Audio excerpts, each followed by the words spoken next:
High everyone, welcome to GK smart. GK smart চ্যানেলের পক্ষ থেকে তোমাদের স্বাগত এবং good evening. WB SSC group C and group D GK GS class number 23 নতুন সিলেবাস অনুযায়ী 20টি কমনযোগ্য প্রশ্ন উত্তর নিয়ে আজকের ক্লাসটি।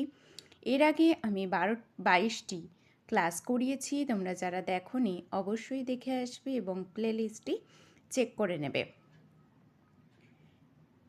Group C and group D ছাড়াও যে কোনো গভর্নমেন্ট জবের প্রিপারেশন তোমরা যারা নিচ্ছ তারা অবশ্যই এই চ্যানেলটিকে সাবস্ক্রাইব করে বেল আইকনটি অল করে রাখবে এবং ক্লাসটি ভালো লেগে থাকলে একটি লাইক অবশ্যই করবে। তো আজকের ক্লাসটি শুরু করা যাক। প্রথমেই আমরা দেখে নেব জেনারেল অ্যাওয়ারনেসে 20 নাম্বার যেহেতু থাকছে গ্রুপ সি অ্যান্ড গ্রুপ ডিতে, সেই হিসেবে সিলেবাসটা তোমরা দেখে নাও। প্রতিদিন আমি সিলেবাসের উপর ভিত্তি করে ক্লাস নিচ্ছি। প্রতিটি চ্যাপ্টার থেকে একটি করে, প্রতিটি বিষয় থেকে একটি করে কোশ্চেন রাখার চেষ্টা করছি যাতে তোমাদের এক্সামের মতো মনে হয় এবং এক্সামের প্যাটার্ন অনুযায়ী আমি করার চেষ্টা করছি। তো দেরি না করে আজকের ক্লাসটি শুরু করে দিই।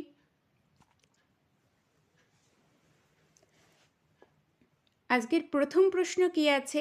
ভারতের দীর্ঘতম সেচ খাল কোনটি? অপশান এ যমুনা খাল, অপশান বি শির হিন্দ খাল, অপশান সি ইন্দিরা গান্ধী খাল, অপশান ডি উচ্চ গঙ্গা খাল। ভারতের দীর্ঘতম সেচ খাল কোনটি? অপশান এ যমুনা খাল, অপশান বি শির হিন্দ খাল, অপশান সি ইন্দিরা গান্ধী খাল, নাকি অপশান ডি উচ্চ গঙ্গা খাল। এখানে সঠিক উত্তরটি হবে ইন্দিরা গান্ধী খাল। 2 নাম্বার প্রশ্ন, বিধানসভা ভারতের কোন কক্ষ? অপশান এ সংসদের উচ্চকক্ষ, অপশান বি সংসদের নিম্নকক্ষ, অপশান সি রাজ্য আইনসভার উচ্চকক্ষ, নাকি অপশান ডি রাজ্য আইনসভার নিম্নকক্ষ। বিধানসভা ভারতের কোন কক্ষ? সঠিক উত্তরটি হয়ে যাবে রাজ্য আইনসভা নিম্নকক্ষ। 3 নম্বর প্রশ্ন, কোন গ্রহকে গ্রহরাজ বলা হয়? অপশান এ বৃহস্পতি, অপশান বি মঙ্গল, অপশান সি ইউরেনাস, নাকি অপশান ডি নেপচুন। কোন গ্রহকে গ্রহরাজ বলা হয়? সঠিক উত্তর হয়ে যাবে বৃহস্পতি। 4 নম্বর প্রশ্ন, কংগ্রেস সমাজতান্ত্রিক দল কে প্রতিষ্ঠা করেন?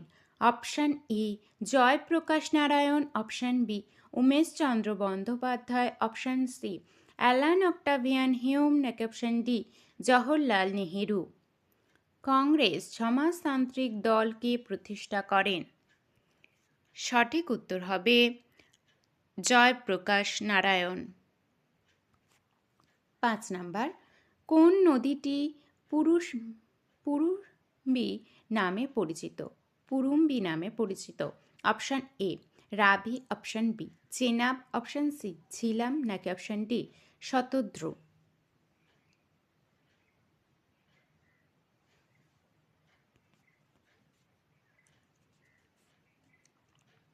এখানে সঠিক উত্তর হবে Ravi.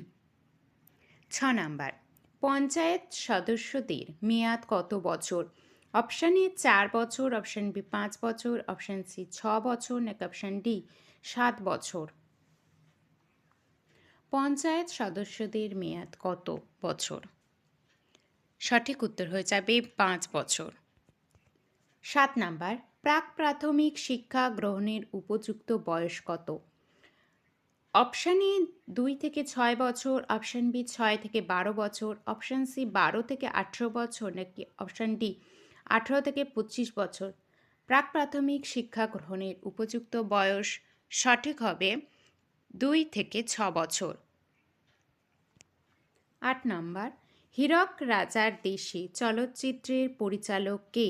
Option A Satyajit Ray, option B Dada Saheb Phalke, option C Mrinal Sen, নাকি অপশান ডি ঋত্বিক ঘটক। হীরক রাজার দেশে চলচ্চিত্রের পরিচালক কে? সঠিক উত্তরটি হবে সত্যজিৎ রায়। নাম্বার নাথুলা পাস ভারতের কোন রাজ্যে অবস্থিত? Option A Himachal Pradesh, option B Sikkim, option C Uttarakhand নাকি option D Arunachal Pradesh. Nathula pass ভারতের কোন রাজ্যে অবস্থিত? সঠিক উত্তর হয়ে যাবে সিকিম। 10 নাম্বার টি-20তে ভারতের হয়ে সবচেয়ে বেশি উইকেট কার? অপশান এ অর্শদীপ সিং নাকি option B Yuzvendra Chahal, option C Jasprit Bumrah নাকি অপশান ডি মোহাম্মদ সামি। টি-20তে ভারতের হয়ে সবচেয়ে বেশি উইকেট কার? সঠিক উত্তরটি হবে অর্শপ্রীত সিং। পরবর্তী প্রশ্ন, ফিফা বিশ্বকাপ 2022 কোন দেশ জিতেছে? Option A Argentina, option B France, option C Brazil নাকি অপশান ডি জার্মানি। ফিফা বিশ্বকাপ 2022 কোন দেশ জিতেছে? এখানে সঠিক উত্তরটি হয়ে যাবে Argentina.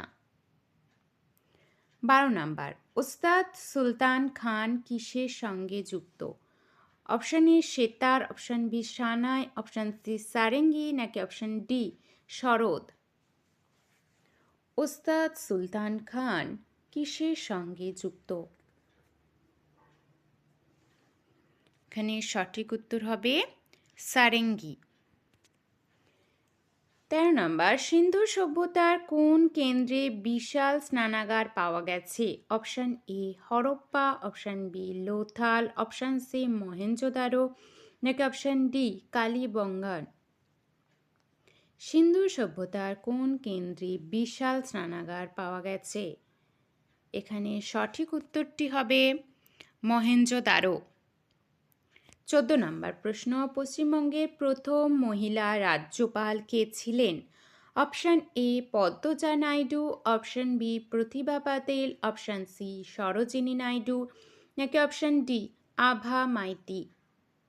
Option A Padmaja Naidu, option B Pratibha Patil, option C Sarojini Naidu নাকি অপশান ডি আভা মাইতি। পশ্চিমবঙ্গের প্রথম মহিলা রাজ্যপাল কে ছিলেন? সঠিক উত্তর হয়ে যাবে পদ্মজা নাইডু। 15 নম্বর প্রশ্ন, ভারতের সংবিধানের সব থেকে বড় উৎস কি? ভারতের সংবিধানের সব থেকে বড় উৎস কি? অপশান এ মার্কিন যুক্তরাষ্ট্রের সংবিধান, অপশান বি ভারত শাসন আইন 1946, অপশান সি আয়ারল্যান্ডের সংবিধান নাকি অপশান ডি ভারত শাসন আইন 1985। ভারতের সংবিধানের সব থেকে বড় উৎস কি? সঠিক উত্তরটি হয়ে যাবে ভারত শাসন আইন 1985। 16 নম্বর প্রশ্ন, ভোট দেওয়ার অধিকার ভারতীয় সংবিধানের কোন অনুচ্ছেদে রয়েছে? Option A 326, option B 328, option C 352 নাকি অপশান ডি 368। ভোট দেওয়ার অধিকার ভারতীয় সংবিধানের কোন অনুচ্ছেদে রয়েছে? সঠিক উত্তরটি হয়ে যাবে 326। 17 নম্বর প্রশ্ন, পাখি সম্পর্কে অধ্যয়নকে কি বলা হয়? পাখি সম্পর্কে অধ্যয়নকে কি বলা হয়? Option A ornithology, option B herpetology, option C entomology, option D mycology. পাখি সম্পর্কে অধ্যয়নকে বলা হয় অর্নিথোলজি। পরবর্তী প্রশ্ন, 18 নম্বর প্রশ্ন, ভারতের সর্বোচ্চ অসামরিক সম্মান কোনটি? Option A Padma Vibhushan, option B Bharat Ratna, option C Param Vir Chakra নাকি অপশান ডি অশোক চক্র। ভারতের সর্বোচ্চ অসামরিক সম্মান কোনটি? এখানে সঠিক উত্তরটি হবে ভারতরত্ন। পরবর্তী, তানহা জাতীয় উদ্যান কোন রাজ্যে অবস্থিত? Option A Paschimbanga, option B Gujarat, option C Madhya Pradesh নাকি অপশান ডি রাজস্থান। তানহা জাতীয় উদ্যান কোন রাজ্যে অবস্থিত? সঠিক উত্তরটি হবে মধ্যপ্রদেশ। পরবর্তী প্রশ্ন 20 নম্বর প্রশ্ন এবং আজকের শেষ প্রশ্ন। ইমেল পাঠানোর জন্য কোনটি বাধ্যতামূলক? অপশান এ প্রাপকের ঠিকানা, অপশান বি ছবি, অপশান সি অ্যাটাচমেন্ট, নাকি অপশান ডি বিশদ বর্ণনা। আমরা ইমেলের মাধ্যমে অনেক কিছুই পাঠাই, সেই ইমেল পাঠানোর জন্য কোনটি বাধ্যতামূলক, কোনটি আর কি থাকতেই হবে, নাহলে ইমেল আমরা পাঠাতে পারবো না।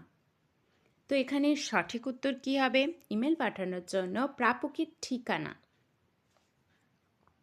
তো এই 20টি প্রশ্ন তোমাদের কেমন লাগলো আমাকে কমেন্টে অবশ্যই জানাবে, আর ভালো লেগে থাকলে একটি লাইক এবং চ্যানেলটি সাবস্ক্রাইব করে নেবে।